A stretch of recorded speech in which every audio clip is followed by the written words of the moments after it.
مولاي صل وسلم دائما أبدا على حبيبك خير الخلق كلهم مولاي صل وسلم. Datanglah seorang sahabat Nabi bernama Sa'ad bin Abi Waqqas bertanya, "Ya Rasulullah, wahai Rasulullah, ayyun nasi asyaddu wala'an?" Siapa manusia yang paling kuat ujian cobaan hidupnya? Qala, Nabi menjawab, al-anbiya, yang paling tinggi para nabi. Nabi-nabi paling kuat cobaan. Setelah itu, tsummal amsal fal amsal. Di bawah Nabi, setelah itu orang yang keimanannya di bawah Nabi. Yubtalal 'abdu 'ala hasabi dinihi. Seorang hamba akan diuji imannya sesuai dengan kadar keimanannya. Seorang hamba akan diberikan ujian oleh Allah Subhanahu wa taala sesuai dengan kadar iman yang ada dalam dirinya.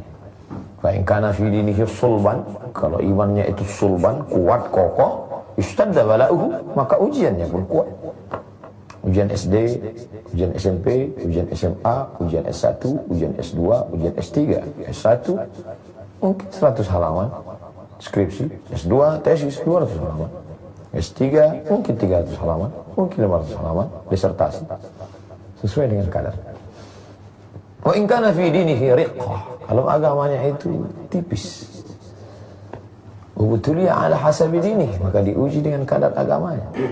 Fama yabrahul bala'u bil 'abdi hatta yatrukahu yamshi 'alal ardi wa ma alayhi min khati'ah. Terus Allah menguji seorang hamba sampai dia berjalan di atas muka bumi, ma'alaihi khati'ah, dia tidak lagi ada dosa. Hadis ini memberikan kabar gembira buat kita. Kalau ujian pada diri kita kuat, jangan kita down, berarti level kita tinggi. Kalau ujian dalam hidup kita berat, berarti Allah sudah tempatkan kita di level VVIP. Di bawah itu VIP, di bawah itu kelas ekonomi, di bawah itu tidak berkelas sama sekali. Berat sekali ujian ini, berarti engkau sudah diletakkan Allah di tempat yang tinggi. Orang yang berpikir positif, dia selalu ingin ada perjuangan. Beda dengan orang, mengapa orang pergi memancing? Tempat danau, laut jauh dari rumah, menaiki kendaraan, mobil, sepeda motor, sampai di tepi pantai meninggalkan kendaraan di parkir lalu hanya untuk mencari ikan, beberapa ekor ikan. Karena bagi mereka yang penting itu bukan ikannya, tapi perjuangan mendapatkan ikannya. Ada adventure, ada petualangan, ada adrenalin yang bangkit di sana. Beda dengan orang yang tidak ada minat untuk bertualang. Bagi dia itu tidak penting, yang penting beli ikan yang matang, selesai makan, orientasinya tidak terlalu panjang. Orang yang seperti ini antara otak dengan perut tidak terlalu jauh. Sedangkan kita diajarkan ada proses keimanan. Maka orang-orang yang mendengar hadis ini disampaikan, dia tidak akan berkata, "Oh kalau begitu nggak usah dapat ujian yang berat-berat, saya mau iman yang tipis saja." Loh, ketika kendaraan kita mau kendaraan yang tercepat, ketika mobil kita mau mobil yang cepat, ketika rumah kita mau rumah yang kokoh. Kenapa iman kita pilih yang tipis? Berarti kita tidak balance, tidak punya keseimbangan. Ketika kendaraan mau yang cepat melesat sampai ke tujuan, rumah mau yang kokoh, megah, mewah, lengkap dengan kolam renangnya, lengkap dengan ruang tamunya, lengkap dengan berbagai macam pernak-perniknya, maka iman pun kita mesti iman yang kuat. Dan iman yang kuat itu adalah ketika ujian Allah datang. Husnuzan. Ini bukan kutukan. Ini bukan karena Allah benci dengan kita, tapi ada hikmah di balik itu. Imanmu kuat, maka Allah uji engkau dengan kekuatan ujian yang kuat, dan di balik ujian itu ada penghapusan dosa. Hatta yatrukahu yamshi 'alal ard, sampai dia berjalan di atas muka bumi, ma 'alaihi min khati'ah, tak ada dosanya sama sekali. Teman saya tidak sholat, tidak puasa, tidak pernah berzakat, tidak pernah sedekah, rezekinya lancar, rumahnya besar, mewah, megah, anak-anaknya sehat. Saya, kenapa bisa begini ya Allah? Orang yang imannya kuat, dia tidak akan mencaci maki, dia tidak akan sumpah serapah. Kurang kuat apalagi cobaan yang dialami Nabi Ayyub alaihissalam. Nabi Ayyub mengalami ujian yang luar biasa. Kebun-kebunnya kering, mati. Sapi-sapi, ternaknya, ontanya mati. Kambing-kambingnya mati. Anaknya meninggal dunia. Tidak cukup hanya itu, datang penyakit kulit yang luar biasa. Pernahkah dia mengeluh? Pernahkah dia menyumpah serapah? Pernahkah dia mencaci maki Allah? Tidak. Sampai akhirnya istrinya tidak tahan. Rahmah tidak tahan melihat Ayub. Sampai akhirnya Ayub berdoalah kepada Allah. Ayub juga tidak minta sembuhkan aku ya Allah. Tidak.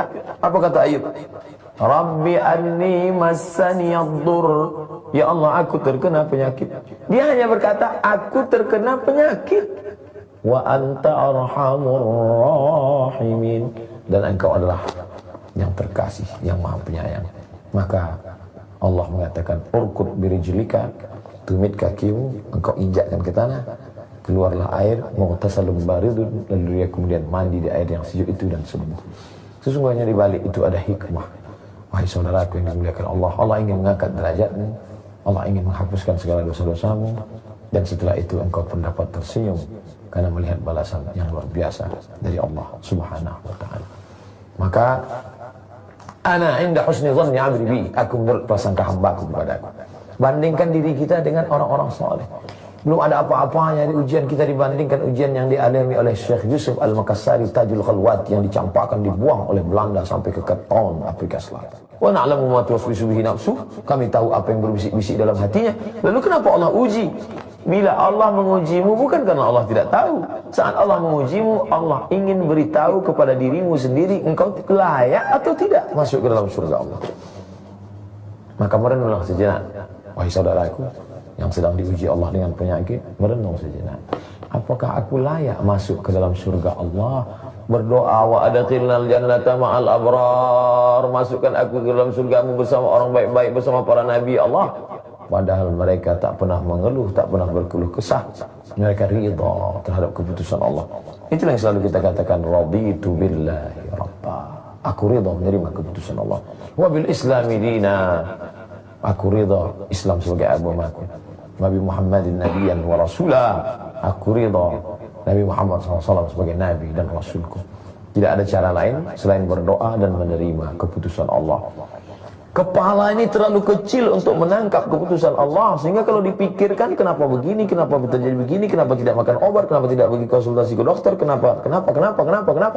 Satu kali kalau hanya akan membuka pintu setan. Kalau sekali, kalau dua kali, kalau tiga kali, akhirnya tidak bisa tidur, akhirnya pergi ke psikiater, akhirnya pergi ke psikolog, akhirnya diberi resep, akhirnya makan obat, tidur, setelah bangun tidur kambuh lagi, tidur lagi, kambuh lagi. Kalau hidup hanya untuk tidur, lebih baik mati.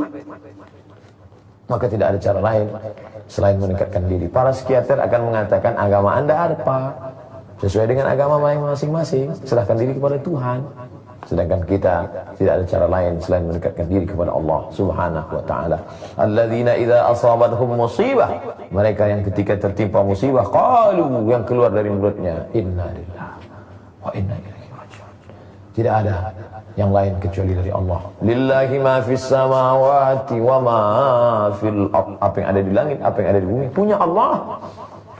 Jangankan yang ada di langit, yang ada di bumi, yang di dalam dirimu pun, bahkan dirimu itu pun punya Allah. Maka hanya akan dapat berkata, inna lillah, kami pun datang dari Allah, kami ciptaan Allah, wa inna ilaihi raji'un, dan kami pun akan kembali kepada Allah Subhanahu wa ta'ala. Oleh sebab itu beruntung orang yang memahami siapa yang bisa meringankan kita menghadapi ini. Tidak ada lain kecuali Muhammad sallallahu alaihi wasallam. Dialah yang datang. Habis kemampuan para penyembuh, para tabib, para dokter untuk menenangkan ini orang. Dia tidak tenang karena dia menganggap kenapa Tuhan tidak adil, kenapa aku yang sakit, kenapa aku yang menderita. Sebenarnya di balik itu Allah ingin menunjukkan kepada semesta alam, hai para malaikat, dulu ketika aku ciptakan mereka kamu semua berkata, taj'alu fiha man yufsidu fiha wa yasfiku dima. Untuk apa engkau ciptakan mereka ya Allah di atas muka bumi? Mereka hanya akan menumpahkan darah, mereka hanya akan berkelahi, mereka hanya akan berperang, mereka hanya akan bermusuhan. Tapi hari ini lihatlah, aku buat dia kaya, dia bersyukur. Aku buat dia sakit, dia bersabar. Ajaban li amril mu'min. Ajaba, ajib, amazing, memukau, luar biasa orang beriman itu. In asabathu sarra, kalau rezekinya lapang, anaknya sehat, keluarganya sakinah mawaddah rahmah, dia bersyukur, alhamdulillah, wa syukrulillah, la haula wa la quwata illa billah. Tapi andai dia sakit, dia bersabar, bersyukur, Allah balas, la in syakartum la azidannakum. Kalau kau bersyukur, ku tambah 2 kali lipat. Kalau dia bersabar, balasannya luar biasa. Innama yuwaffas sabiruna ajrahum bighairi hisab. Balasan mereka tanpa bisa dihitung, tanpa bisa dipikirkan oleh